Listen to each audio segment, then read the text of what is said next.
Taste the Daily. சொந்த ஊர் சென்றுவிட்டு சென்னை திரும்பிய பயணிகளால் சென்னை ஜிஎஸ்டி சாலையில் கடும் போக்குவரத்து நெரிசல் ஏற்பட்டுள்ளது. இது பற்றிய கூடுதல் விவரங்களை எமது செய்தியாளர் மீரான் சொல்ல கேட்கலாம். வணக்கம் மீரான், தற்போது போக்குவரத்து நெரிசலை சீர் செய்வதற்கு ஏதேனும் நடவடிக்கை என்பது எடுக்கப்பட்டிருக்கிறதா? தற்போதைய கள சூழல் என பதிவு பண்ணுங்க.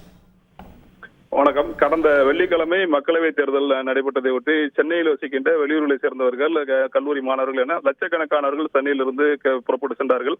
வார இறுதி நாளான வெள்ளிக்கிழமை மக்களவைத் தேர்தல் நடந்ததால் தொடர்ந்து சனி ஞாயிறாக தொடர் விடுமுறை இருந்ததன் காரணமாக ஏராளமானவர்கள் இந்த தேர்தலில் வாக்களிப்பதற்காக சொந்த ஊர்களுக்கு புறப்பட்டு சென்றார்கள். அரசு போக்குவரத்து கழகத்தின் சார்பில் அறிவிக்கப்பட்டபடி 4 லட்சத்துக்கு அதிகமானவர்கள் அரசு பேருந்துகளில் சென்றதாக தெரிவித்திருந்தார்கள். இது மட்டுமல்லாது சிறப்பு ரயில்கள் மூலமும் லட்சக்கணக்கானவர்கள் சொந்த ஊர்களுக்கு சென்றிருந்தார்கள். இந்த நிலையில் ஓட்டு போட சென்றவர்கள் சனி ஞாயிறு விடுமுறை முடிந்து நேற்று மாலை முதல் சென்னைக்கு மீண்டும் திரும்பி வர தொடங்கினார்கள். இதன் காரணமாக திருச்சி சென்னை தேசிய நெடுஞ்சாலையில் கடுமையான ஒரு போக்குவரத்து நெரிசல் நேற்று மாலை முதல் ஏற்பட்டது. ஆயிரக்கணக்கான கார்களிலும் சொந்த ஊர்களுக்கு சென்றவர்கள் சென்னை திரும்பியதன் காரணமாக சுங்கச்சாவடிகளிலும் கடுமையான ஒரு போக்குவரத்து நெரிசல் ஏற்பட்டது. குறிப்பாக மதுராந்தகம் அருகே இருக்கின்ற அந்த ஆத்தூர் சுங்கச்சாவடி, செங்கல்பட்டு பரனூர் சுங்கச்சாவடி பகுதியிலும் போக்குவரத்து நெரிசல் ஏற்பட்டது. அதனைத் தொடர்ந்து சிங்கப்பெருமாள் கோயில், வண்டலூர், கிளாம்பாக்கம், பெருங்குளத்தூர், தாம்பரம் பகுதியிலும் கடுமையான ஒரு போக்குவரத்து நெரிசல் நேற்று இரவு முதல் விடிய இருந்தது.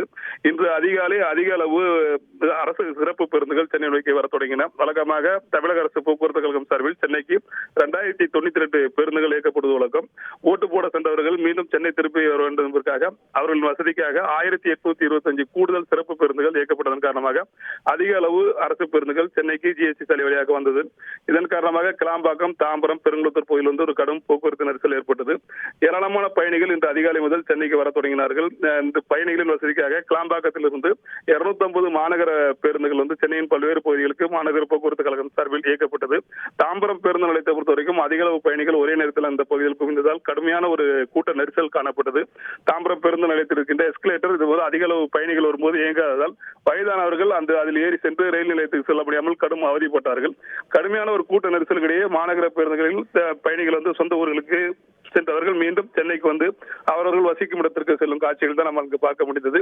அதே போல மின்சார ரயில்களிலும் அதிக அளவு கூட்டம் சென்று கொண்டிருக்கிறது. போக்குவரத்து நெரிசலை பொறுத்த வரைக்கும் ஏராளமான சிறப்பு பேருந்துகள் தாம்பரம் பகுதிக்கு வந்திருப்பதன் காரணமாக ஜிஎஸ்டி சாலையில் ஒரு கடும் போக்குவரத்து நெரிசல் தொடங்கி இருக்கிறது. அலுவலக நாளான இன்று ஏராளமான வாகனங்கள் ஜிஎஸ்டி சாலையில் கொண்டிருப்பதன் காரணமாகவும் சிறப்பு பேருந்துகள் அதிக அளவு தாம்பரம் பகுதிக்கு வருவதன் காரணமாகவும் ஜிஎஸ்டி சாலையில் கடுமையான ஒரு போக்குவரத்து நெரிசல் ஏற்பட்டிருக்கிறது. போக்குவரத்து நெரிசலை சீர் செய்யும் பணியில் தற்போது போக்குவரத்து போலீசார் ஈடுபட்டிருக்கிறார்கள். ஆயிரக்கணக்கானவர்கள் இந்த காலை முதலே தாம்பரம் பேருந்து நிலையத்துக்கு வந்ததன் காரணமாக தாம்பரம் பேருந்து நிலையம் முழுவதுமாக ஒரு கூட்டத்துடன் காணப்படுகிறது. போக்குவரத்து நெரிசல் தொடர்ந்து நீடிக்கிறது. அதனை சீர் செய்யும் பணியில் போக்குவரத்து போலீசார் ஈடுபட்டிருக்கிறார்கள். விவரங்களுக்கு நன்றி Meeran. Taste the Daily. Taste the Daily.